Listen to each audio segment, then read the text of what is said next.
आज अगस्ट 15 स्वाधीनता दिवस। आज दिन रे भारत स्वाधीन होता। आज पताका उत्तोलन करने आमर माननीय मंत्री श्रीयुक्त नित्यानंद गंड शिक्षा मंत्री मालकानगिरी जिले में पहुंचती स्वागत योग्य कथा।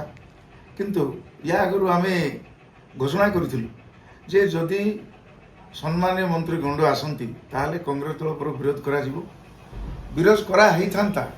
किंतु आज जो दिनटा अगस्ट 15 स्वाधीनता दिवस भारत पर गोटे निश्चित भाव में गौरव दिन आज आज यही दिन में आम भारत स्वाधीन होता।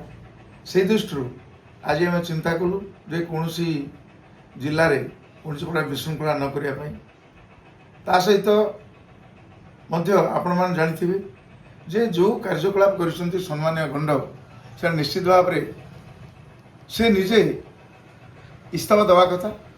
इस्तीफा तो दूर कथा बरं से लोकलोचन को आसुँच सम्मानीय लोक हिसाब से यहाँ को एवं आम विरोध करुचु।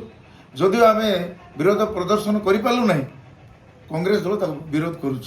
आगामी दिन में निश्चित भाव में जदि से जिला को आसती आम पक्षर विरोध करा चिंता कर ना। प्रशासन किंतु सरकार तरफ धमक देवा चेष्टा करुँचा गोटे वृथा चेष्टा करने कथा। ए चेष्टा करने कथा आवश्यकता ना कारण गणतंत्र राष्ट्र में समस्त अधिकार अच्छी स्वर उत्तोलन करने।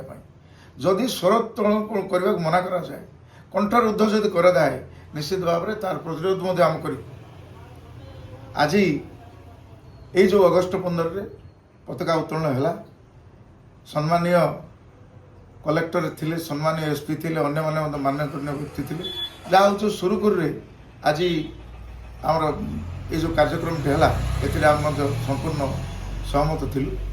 आगामी दिन में किंतु निश्चित भाव में आम विरोध करूँ। आम एपर्यंत कहूँ